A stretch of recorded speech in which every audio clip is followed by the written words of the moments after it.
You like academy में आप लोगों का हार्दिक अभिनंदन है। आज का टॉपिक है the place of complement.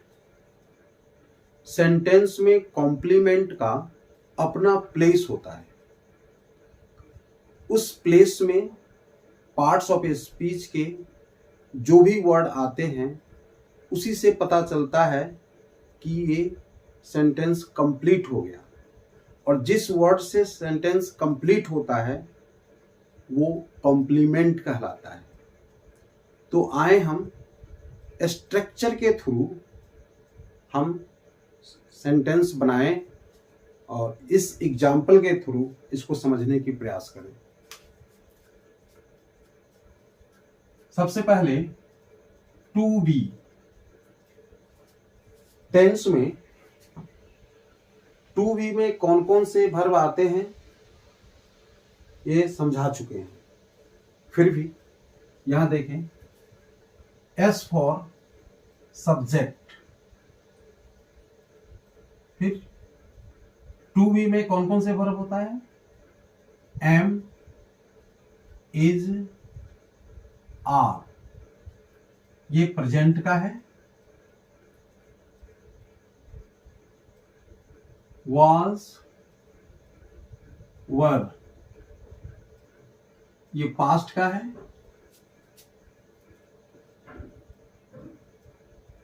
shall, be, will be, ये फ्यूचर का है। Plus complement, C for complement. अब देखें इसमें वर्ब टू में एम, इज, आर प्रेजेंट में, वाज, वर पास्ट में, shall be, will be future में। अब इसका हिंदी पहले हम दे चुके हैं, फिर भी मैं दे दूं। हूं, है, हैं, हु, था, थे, थी, और रहेगा, रहेगी, रहेंगे। अब हम एक सब्जेक्ट लेते हैं, जैसे आई। तो आई के साथ हमेशा एम का यूज होता है। आई एक्सेप्शन में आता है। आई कभी सिंगुलर होता है और कभी प्लूरल हो जाता है। आई के साथ जब एम आता है या वाज आता है तो ये सिंगुलर होता है। जब हैव आता है या डू आता है या वर्ब के फर्स्ट फॉर्म आता है तो ये प्लूरल हो जाता है। इसलिए इसे एक्सेप्शन में रखा गया है। इसको थोड़ा सा ध्यान में रखना पड़ता है। बाद बाकी आपको जो हम ट्रिक समझाए हैं उसके अकॉर्डिंग हम इसमें से आसानी से वर्ब हम सेट कर सकते हैं। तो आई एम, अब देखिए आई एम, क्या ये सेंटेंस कंप्लीट है? नो, ये कंप्लीट नहीं है, ये इनकम्प्लीट है। अब इसमें हम एक वर्ड चाहे नाउन दें या प्रोनाउन दें या एडजेक्टिव दें या वर्ब दें, पार्ट्स ऑफ ए स्पीच में से जो वर्ड हम लगाएं उस वर्ड से ये सेंटेंस कंप्लीट हो जाएगा। जैसे आई एम अ टीचर, तो टीचर ये कॉम्प्लीमेंट का कार्य करता है। अब हम आई एम अ टीचर से इसका हिंदी क्या हो गया? मैं एक अध्यापक हूं। अब ये सेंटेंस पूरा कंप्लीट हो गया। इसी तरह से जैसे यू, अब यू में देखें हमें वाज वर्ब में से हमें कोई वर्ब लेना है तो कौन सी वर्ब लेंगे? सबसे पहले आपको समझना होगा कि यू सिंगुलर है या प्लूरल है। देखिए यू सिंगुलर भी होता है और यू प्लूरल भी होता है। किस सिचुएशन में यू सिंगुलर होता है और किस सिचुएशन में प्लूरल होता है वो भी मैं आपको समझाऊंगा। तो देखें यू, जैसे यू आर अ डॉक्टर। अब यहां पर यू आर और डॉक्टर है, तो वनली हम यू आर अगर हम सिर्फ लिखते हैं तो क्या ये सेंटेंस कंप्लीट होता है? नो, ये इनकम्प्लीट है। जब हम और डॉक्टर हम दे दिए तो ये सेंटेंस कंप्लीट हो गया। अब देखें ये अभी यू सिंगुलर है, क्यों? यू आर और डॉक्टर, आप एक डॉक्टर हैं। तो जब हम एक व्यक्ति से बात करेंगे तो वह सिंगुलर कहलाता है। इसी जगह देखें यू आर डॉक्टर्स। अभी यू आर डॉक्टर्स, अब यहां ये प्लूरल हो गया डॉक्टर्स, यानी सब्जेक्ट प्लूरल है, वर्ब प्लूरल है, तो कॉम्प्लीमेंट वाले वर्ड भी प्लूरल आया, तो ये यू प्लूरल का कार्य करता है। यहां ये यू सिंगुलर का कार्य करता है। तो इसे भी आप अच्छी तरह समझ लें ताकि आगे आप किसी प्रकार का कोई डाउट न रहे। नेक्स्ट, अब देखें ही। अब ये देखें पहले ही सिंगुलर है या प्लूरल है? तो ये सिंगुलर है। अब कौन सी पर्सन में है? फर्स्ट पर्सन है, सेकेंड पर्सन है या थर्ड पर्सन है? तो ये थर्ड पर्सन है। अब इसके साथ हम इज आर में से क्या लगाएंगे? तो इज आएगा, क्योंकि जब सब्जेक्ट सिंगुलर होता है उसके साथ हमें एस वाली वर्ब लगाना है, हमेशा ये ध्यान में रखेंगे। तो ही इज, ये सेंटेंस कंप्लीट है या इनकम्प्लीट है? तो ये इनकम्प्लीट है। अब इसमें हम कोई भी एक वर्ड लगा दें, जैसे हैप्पी। तो देखें अब यहां ही इज हैप्पी, वह खुश है। अब ये हैप्पी क्या है? एडजेक्टिव है। अब ये एडजेक्टिव वर्ड लगाने से ये सेंटेंस कंप्लीट हो गया। तो एक चीज और आप ध्यान देंगे, यहां नाउन वर्ड आया है और उस नाउन वर्ड के पहले ए आया है। यहां भी नाउन वर्ड आया है, इसके पहले भी ए आया है, लेकिन ये डॉक्टर्स आया है, इसके पहले ए नहीं आया। क्यों? ये प्लूरल हो गया। ये हैप्पी है, हैप्पी के पहले भी कोई आर्टिकल ए या एन नहीं आया, क्योंकि एडजेक्टिव के पहले कोई आर्टिकल नहीं आता है। हाँ, जब एडजेक्टिव के बाद कोई नाउन वर्ड हो तो उसके पहले हम आर्टिकल ए या एन हम लगा सकते हैं। आगे देखें, अब ए और एन को हम कहां पर यूज करेंगे, इसका एक छोटा सा हम ट्रिक देते हैं। जब इसका अलग टॉपिक हम देंगे आर्टिकल्स का, उसमें आपको पूरा डिटेल्स समझाया जाएगा, लेकिन फिलहाल यहां हम एक छोटा सा ट्रिक देते हैं जिससे आपको ए कहां आएगा और एन कहां आएगा आप आसानी से समझ जाएंगे। तो देखिए, एन के लिए जब हिंदी का वोवेल अ, आ, ई,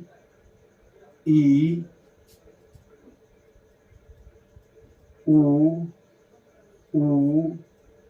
ए, ऐ, ओ, औ। अब देखें, जिस सिंगुलर काउंटेबल नाउन का फर्स्ट साउंड इससे मिलता जुलता हो, क्या? सिंगुलर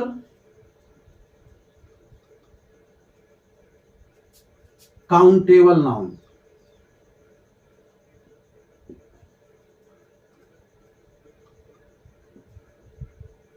सिंगुलर काउंटेबल नाउन का फर्स्ट लेटर अगर इस साउंड से मिलता जुलता हो तो उसके पहले हम एन का यूज करेंगे। अगर इससे मिलता जुलता नहीं है तो उसके पहले हम ए का यूज करेंगे। यह भी आपको डाउट क्लियर मैं कर देता हूं ताकि आपको सेंटेंस बनाने में कोई कंफ्यूज ना हो। अब देखें, जैसे he is an advocate, he is an advocate. अब क्या है एडवोकेट? जब एडवोकेट हम लिखेंगे तो पहला साउंड क्या आएगा? एड। तो ए साउंड इसमें है क्या? तो है, ये है यहां पे। तो इसका मतलब इसके पहले क्या लगेगा? एन लगेगा। ये इसी तरह से जैसे कहेंगे इट इज यूनिवर्सिटी,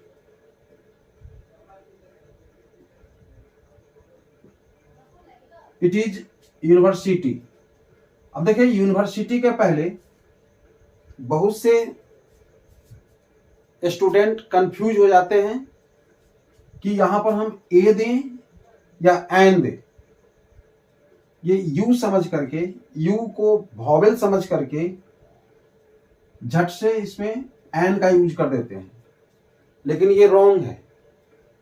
आप सबसे पहले यूनिवर्सिटी को हिंदी में लिख करके देखें।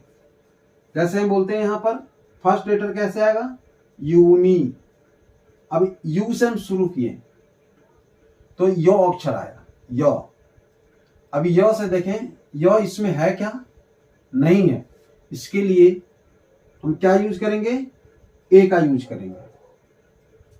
इसी तरह से जैसे हम कहते हैं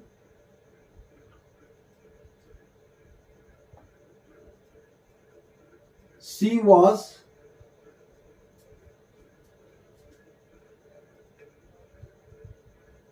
MLA। अब देखिए शॉर्ट फॉर्म है MLA।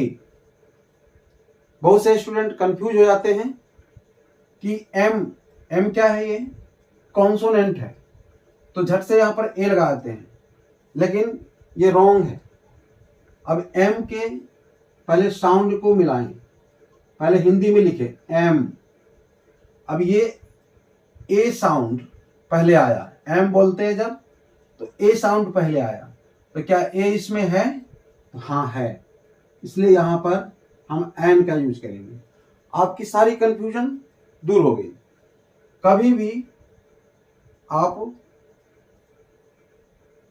सिंगुलर काउंटेबल नाउन के फर्स्ट लेटर को इससे आप मैच करें, इस साउंड से मिलाकर के देखें।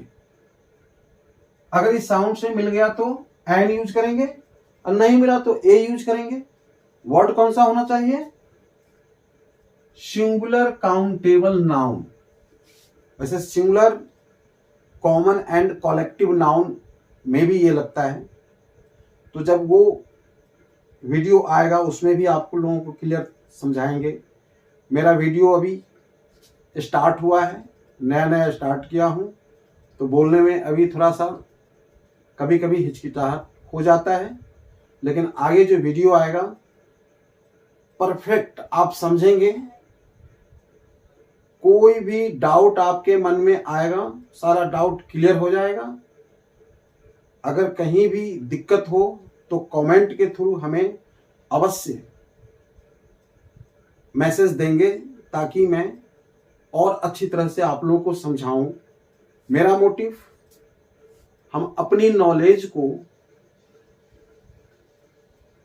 सभी के पास भेजें जो इंग्लिश सीखना चाहते हैं, ताकि कम समय में आसानी से इंग्लिश सीख सकें।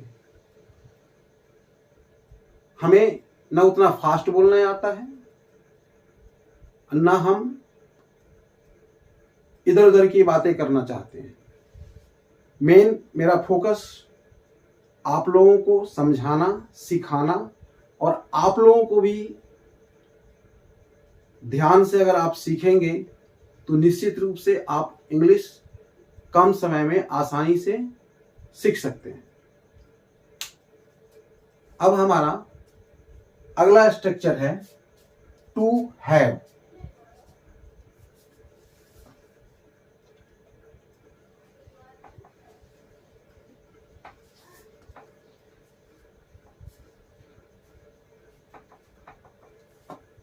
अब टू हैव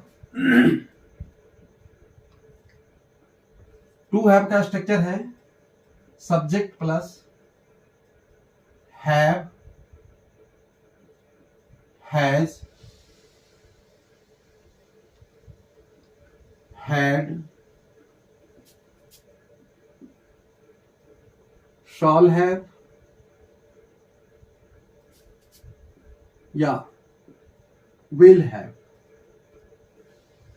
प्लस कॉम्प्लीमेंट।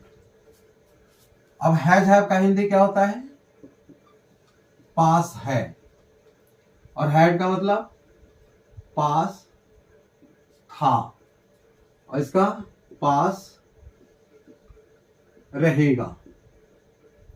अब देखें, अब सेंटेंस के थ्रू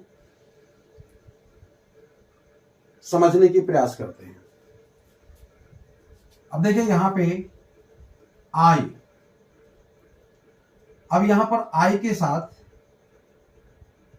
हम हैव का यूज करेंगे।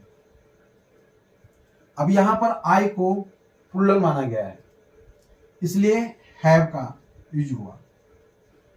अब आई हैव, अब यहां पर देखें, यहां पर अधिकांशतः थिंग वर्ड यूज करेंगे। हैव पॉजेसिव में आता है, यानी जिस पर किसी का कोई अधिकार हो, मालिकाना हक हो, तो हक जताने के लिए हम यहां पे हैव, हैज या हैड या शैल हैव या विल हैव का यूज करते हैं। तो हैव हैज से प्रेजेंट टेंस का, हैड से पास्ट टेंस का, और शैल हैव, विल हैव से फ्यूचर टेंस का। इन तीनों टेंस का एक ही स्ट्रक्चर में दिया हूं ताकि आप लोगों को आसानी से समझ में आ जाए। तो देखें, आई हैव यह सेंटेंस कंप्लीट है या इनकम्प्लीट है? तो यह सेंटेंस इनकम्प्लीट है। अब यहां पर हम जो भी वर्ड हम दे देंगे, जैसे आई हैव अम्ब्रेला, अब यहां पर क्या आएगा? अम्ब्रेला। तो मेरे पास एक छाता है, तो इसके पहले क्या आएगा? अम्ब्रेला। और साउंड आता है, साउंड को देखना है, कैसे बोलते हैं? अम्ब्रेला। तो अ साउंड आया तो क्या आएगा? यहां पे एन आएगा। हो गया। अब देखें सी, अब सी के साथ हैव लगेगा या हैज लगेगा? तो अब बताएं सी क्या है, सिंगुलर है या प्लूरल है? कौन सा पर्सन है? Third person. थर्ड पर्सन किसमें? पर्सन में जाकर आप देखें, सिंगुलर में आया है, तो ये सी सिंगुलर है। इसके साथ हम हैव लगाएंगे, हैज लगाएंगे, तो हैज। एस वाले वर्ब हमेशा सिंगुलर होता है। अब आगे वर्ब के जो फॉर्म्स होते हैं, फर्स्ट फॉर्म और फिफ्थ फॉर्म, तो फिफ्थ फॉर्म यस यस वाला होता है, वो भी सिंगुलर होता है। वहां भी कंफ्यूजन आपका क्लियर हो जाएगा। तो सी हैज अ कार। अब ये कार लगाने से ये सेंटेंस कंप्लीट हो गया, तो इसको हम कॉम्प्लीमेंट कहते हैं। इसी तरह से जैसे अब यू हैड, अब देखें हैड में ये हैड पास्ट टेंस में है, ये सिंगल वर्ब है, ये डबल वर्ब है। तो जहां सिंगल वर्ब है तो सब्जेक्ट चाहे सिंगुलर हो या प्लूरल हो, हैड आएगा। तो यू हैड अ बाइक, ये सेंटेंस कंप्लीट हो गया। अब इसी तरह से अगला है टू डू। अब टू डू को हम अच्छी तरह समझ लें तो वीडियो थोड़ी लंबी हो जाती है, लेकिन जो टॉपिक है उसको अच्छी तरह से थोड़ा सा समझ लें तो आपकी सारी कंफ्यूजन भी दूर हो जाएगा और आपको इंटरेस्ट बढ़ेगा। अब आप सेंटेंस कैसे बनाएंगे ये भी आपको समझ में आ गया होगा, फिर मैं अब समझाने भी जा रहा हूं अभी। तो देखिए, to do, subject plus do, does, did plus verb के फर्स्ट फॉर्म। अब यहां देखें कि जैसे हमने लगाया आई, तो आई क्या है, यहां प्लूरल माना गया, तो प्लूरल है तो क्या लगाएंगे, यस वाली, विदाउट एस वाली, विदाउट एस वाली। आई डू रीड, ये वर्ब के फर्स्ट फॉर्म आ गया। इसका मतलब क्या हुआ, मैं पढ़ता तो हूं, मैं पढ़ता तो हूं। ही इज, सॉरी, ही के साथ क्या आएगा, डज, क्यों, ही सिंगुलर है इसलिए डज लगा, तो ही डज से ये सेंटेंस कंप्लीट है या इनकम्प्लीट है, तो इनकम्प्लीट है। तो इसको कंप्लीट करने के लिए हम कोई भी वर्ब लगाएंगे, जैसे ही डज गो, वह जाता तो है, तो इस तरह से ये सेंटेंस कंप्लीट हो जाएगा। जैसे she did, she did teach, teach. अब सी डिड से ये सेंटेंस कंप्लीट है इनकम्प्लीट है, इनकम्प्लीट है। जब हम टीच लगा दिए तो ये सेंटेंस कंप्लीट हो गया, तो इसका हिंदी क्या होगा, वह पढ़ाती तो थी। अब ये टॉपिक फिनिश हो गया। इसमें अगर कोई डाउट हो तो आप कमेंट करके हमसे जरूर मैसेज भेजेंगे। अब अगला टॉपिक मेरा होगा ऑब्जेक्ट। कॉम्प्लीमेंट हमेशा ऑक्सिलरी वर्ब के बाद आता है, न कि मेन वर्ब के बाद। मेन वर्ब यानी फॉर्म्स वाली वर्ब। आपको ये वीडियो अच्छा लगे तो लाइक और सब्सक्राइब अवश्य कीजिएगा। Okay, thank you.